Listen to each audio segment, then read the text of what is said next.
कहाँ कहाँ किए? 2 गो किया, अभी 3 गो चल रहा है। कहाँ कहाँ किए बोलो? इधर 1 गो होगा और इधर 1 गो किया है ऊपर। कितना मीटर पर लेता है? वो डिपेंड करता है जो कि जितना में हार्ड है उतना तक जाना पड़ता है। हाँ। ठीक है, 1 गो किया है। कहाँ किए? ये कितना डीप गया? ये गया है 4 मीटर। हैं? 4 मीटर जैसा। 4 मीटर? उतना पर पत्थर आ गया? हाँ, और उधर 1 गो किया है नीचे। उधर? हाँ, और 2 गो उस पर होगा। अच्छा, उसमें कितना मीटर आया पता बोलो तो? उसमें भी वही सेम है। 4 मीटर? 4 मीटर है। मतलब 4 मीटर पर है ये पत्थर। हाँ, उसको तोड़ना पड़ेगा। हाँ। और उसके बाद उधर है, हाँ। वहाँ चला जाएगा ना? हाँ। यही है जो गरगा नदी पर चिन्मया के ठीक सामने ये पुल बनेगा।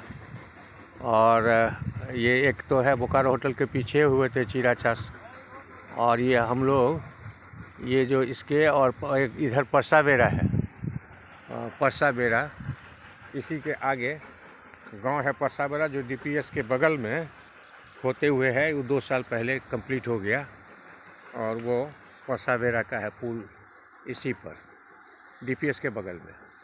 अब इनके बन जाने से बहुत सुविधा होगी, क्योंकि जनसंख्या काफ़ी हो गई है इस एरिया का, और रोड वगैरह भी सकरा होता जा रहा है, हेवी ट्रैफिक। तो इसीलिए यहाँ चिन्मया के ठीक सामने ये जो क्रशर है, क्रशर के बगल से होते हुए चिन्मया के सामने ये आएगा गरगा में। और यहाँ जो है ये जो चिराचास है, और इसमें ये है सामने में जो वहाँ इधर सामने रोड जाता है तो वास्तु विहार फेज 1, और फेज 1 के बगल में प्राप्ति एस्टेट, और दाहिने चले जाइए तो चास स्कूल, चास सेंटर चिराचास। और फिर ये एक अपार्टमेंट बन रहा है जो यहीं पर शुरू से है। इधर सुखराम माझी करके करीबन 40 एकड़ ज़मीन है, जिसमें फुदनी डी के परमेश्वर महता, राजकिशोर महता और इन लोगों का जॉइंट खाते का ये था। और जॉइंट खाते के बाद डिस्प्यूट था, उसके बाद उसमें से फिर कुछ फॉरेस्ट का क्लेम आ गया। तो ये बहुत बड़ा एरिया है, लेकिन इसी डिस्प्यूट में माझी और इसके भी डिस्प्यूट में फिर माझी का ज़मीन है, इसलिए आम पब्लिक का यूज नहीं हो रहा है अभी ये। अब जो है जितने लोग अभी अब आ रहे हैं, बोकारो बहुत दिन से रुका हुआ था, 10-15 साल से कोई भी एक भी योजना यहाँ लागू नहीं हो पाई बड़ी वाली। सिर्फ फ्लैगशिप छोटा छोटा छोड़ करके रोड वगैरह करके। लाइन में बहुत थे, एक्सप्रेस वे था 2000 एकड़ का जो ये रघुवर दास जी किए थे, ऑलरेडी उसका प्रोजेक्ट रिपोर्ट भी बन गया था, और लेकिन कोई इन्वेस्टर्स नहीं मिला था उस समय में। अब जब भारतमाला और गति शक्ति की बात हुई है और बड़े बड़े एरिया से, मेट्रो से लोग अब 2nd और 3rd टायर आने लगे हैं, और वो अर्जेंसी हो गया कोरोना के कारण, इसीलिए सरकार तेज़ी से जहाँ जहाँ ये कनेक्शन है हो सकता है उसको किया जा रहा है। यही है जहाँ ये है सुखराम माझी, ठीक गरगा नदी के किनारे वास्तु विहार फेज के नीचे अपार्टमेंट। उसी से पहले एक आदर्श अपार्टमेंट था, आनंद वगैरह, और वो जो पीला वाला दिख रहा है वो वास्तु विहार है। तो इसी तरह से ये रोड वास्तु विहार होते हुए फुदनी डी में जो सब स्टेशन बना है, जिससे बिजली चिराचास और सबको मिल रहा है, वहीं पर रोड बनाया है ग्रामीणों ने। 1 किलोमीटर रोड दिया है फ्री में। अभी 8 दिन पहले ही इतना 6-7 साल के बाद वो सब स्टेशन तक आने का अप्रोच रोड वो ढलाई हो गया 1100 फीट। और उसके बाद अब वहाँ से लेकर के वास्तु विहार फेज 1 तक का रोड और पुल बनना है, जो 3 बार सैंक्शन होने के बाद भी नहीं हुआ। और अभी फरवरी में डीसी साहब 45 लाख का दिए थे 5th फाइनेंस कमीशन नगर निगम का, जो शायद अभी पेंडिंग है। और AK सिंह उसके जो एग्जीक्यूटिव एडिशनल कमिश्नर है गए थे, और सब जो पोल आया है सो रैयती की ज़मीन से आया, उसी रोड से, और पानी का लाइन भी आएगा, पाइपलाइन उसी से, वाटर उसी से है, रोड बनेगा तभी। इसीलिए ये सब विकास हो रहा है। और यही है परसाबेरा का एरिया, और यही गरगा नदी चली जाती है, और आगे फिर यही गरगा नदी के आगे जा कर के क्रशर से आगे अयप्पा है, अयप्पा के बाद DPS है, और DPS के सामने में 6 सेक्टर 5-6 के बीच से होके परसा बेड़ा होते हुए वो चला जाएगा पंचवटी, और जो अन्नावाटी में आता है उस जोरिया नाला के बगल में वहाँ भी पुल हम लोग बनवाए थे। और इस तरह से 4-5 पुल हम लोग गरगा में सरकार के द्वारा बनाए, जो सबसे पहला आंदोलन से सेक्टर 6 का बना 2009-10 में, जो वहाँ हो करके हटा दिया गया था, गलती से कहिए या किसी स्वार्थ से। लेकिन फिर आंदोलन के बाद ग्रामीणों के वहाँ हुआ, जब उसके बाद एक बहुत अच्छा बिल्डर मालती ब्रांड है बोकारो का वो आया, उसमें भी सब लोग सहयोग करके बनाए। उसके बाद फिर समरेश दादा के से बने MLA, तो वो सेक्टर 6D के पास जो पंचवटी है डायरेक्ट वहाँ बना। फिर 1-1.5 साल पहले कंप्लीट हुआ ये परसा बेड़ा के पास पुल, है ना। अब इससे पहले वो जो चास में है 2 पुल बना है, जो पहले था BSL का, और उसके बाद एक नया बना, चूँकि ख़राब हो गया था, तो आज से 2 साल पहले वो कंप्लीट हुआ। और अब जो है ये बन जाने से इस एरिया का सो कल्याण हो जाएगा। और जिस तरह से अभी अब industry, institutions, industrial cluster, corridor Telmochu में, भुतवा में आ रहा है, बनारस, रांची, कलकत्ता एक्सप्रेसवे, स्टेडियम, ये सब सारे चीज़ें जो रुकी हुई थी वो अब सभी गतिशील हुआ है, क्योंकि कोरोना का आफत बहुत है। और प्रधानमंत्री बहुत ही सशक्त होकर के सांसद सबको कहे हैं कि अब इसको जो भी योजना है उसको धरती पर उतारिए, ज़मीन पर।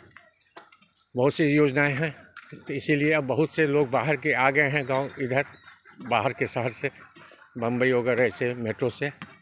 और अभी ये आने वाले हैं, क्योंकि यहाँ बहुत सुविधा अब हो गई, अभी भी होमवर्क से लोग काम करते हैं, है ना, इसीलिए। और अधिकतर योजनाएं सरकार की भी ग्रामीण क्षेत्रों में आ गया है, हाँ, तो उससे अब सुविधा जो है, और मार्केट भी बहुत बड़ा ग्रामीण क्षेत्र ही होगा किसी भी कंपनी के लिए, है ना, क्योंकि IT के लिए भी वही होगा, क्योंकि वहाँ भी वही डाटा बनना है जो यहाँ बना था। इसीलिए सब सुविधाएं, लाइफ जो स्टाइल है, लोगों को सुविधा होगी, नेट फैलेगा, डिजिटल होगा। और फार्मिंग के साइड में जैव विज्ञान के माध्यम से नई खेती होगी, नया कैश क्रॉप होगा।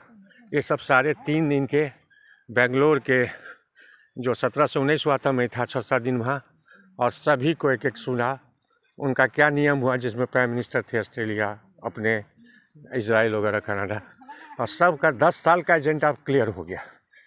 जो लोग जानना चाहते हैं 10 साल में क्या होगा, कैसे करना चाहिए बच्चे को अपने, वो अगर सब वीडियो 3 दिन के बेंगलोर समिट का सुन लें तो क्लियर हो जाएगा, जो समझदार है।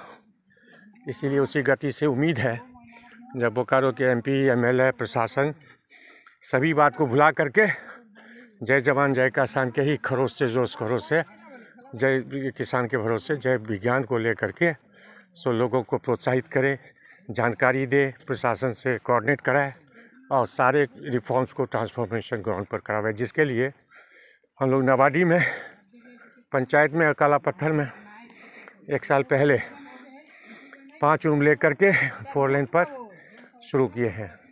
कोरोना के कारण दिक्कत हुई थी, लेकिन उसी बीच हम लोग पूरे वर्ल्ड के NRI डायस्पोरा मैथिल से मिलकर के मंत्री बिहार, अन्नपूर्णा देवी मंत्री, और पूरे एक्सपर्ट्स, इन्वेस्टर्स से बात हुई। और अब सिर्फ फोकस है, बिहार जो सबसे पिछड़ा है 52% गरीब है, और मिथिला का तो 11 जिला 62% से अधिक। तो ये काफ़ी चर्चा और दुखद है।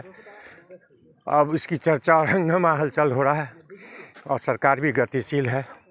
कई रोड एक्सप्रेसवे सैंक्शन हो रहे हैं, एम्स हो रहा है, STPI हो रहा है, रेल लाइन का भी समय पर पूरा करने से गंभीर हुए हैं लोग। तो अब जो 2-3 साल होगा बहुत महत्वपूर्ण होगा, करो या मरो का सवाल है इंडिया के लिए। इसीलिए जो समझदार हैं अपनी अपनी जगह अगर मिल कर के करते हैं तो बहुत अच्छा होगा। धन्यवाद। चलिए पुनः हम लोग किसी और जगह की बोकारो की जानकारी देंगे, इसलिए कि 25 दिसंबर को जो अटल जी की जयंती मनाई जाती है गुड गवर्नेंस का, उस दिन फुदनीडी में यहीं वास्तु विहार के सामने जहाँ सब स्टेशन बनाया है ग्रामीणों ने, और वहाँ रोड वगैरह का दिया है व्यवस्था, लेकिन कनेक्ट नहीं हुआ है, वहीं से उस दिन गुड गवर्नेंस पर चर्चा होगी, समस्या का निराकरण और पोस्टमार्टम होगा सकारात्मक भाग से। जब अब ऐसी समस्या ना हो, जहाँ की रेवेन्यू आना है, लोगों को रोज़गार मिलना है, और रोज़गार मिलना है, रेवेन्यू आना है, ऑलरेडी एक्सपेंडिचर हो चुका है सरकार का, तो उससे क्यों नहीं उसको थोड़ी सी जो समस्या है उसको समाधान कर दे गंभीरता से प्रशासन, और उसका परिणाम लोगों को रोज़गार में दे। उससे एक नहीं अनेकों लाभ मिलता है। जय बोकारो, खुशहाल बोकारो। हाँ, ये है परसावेरा।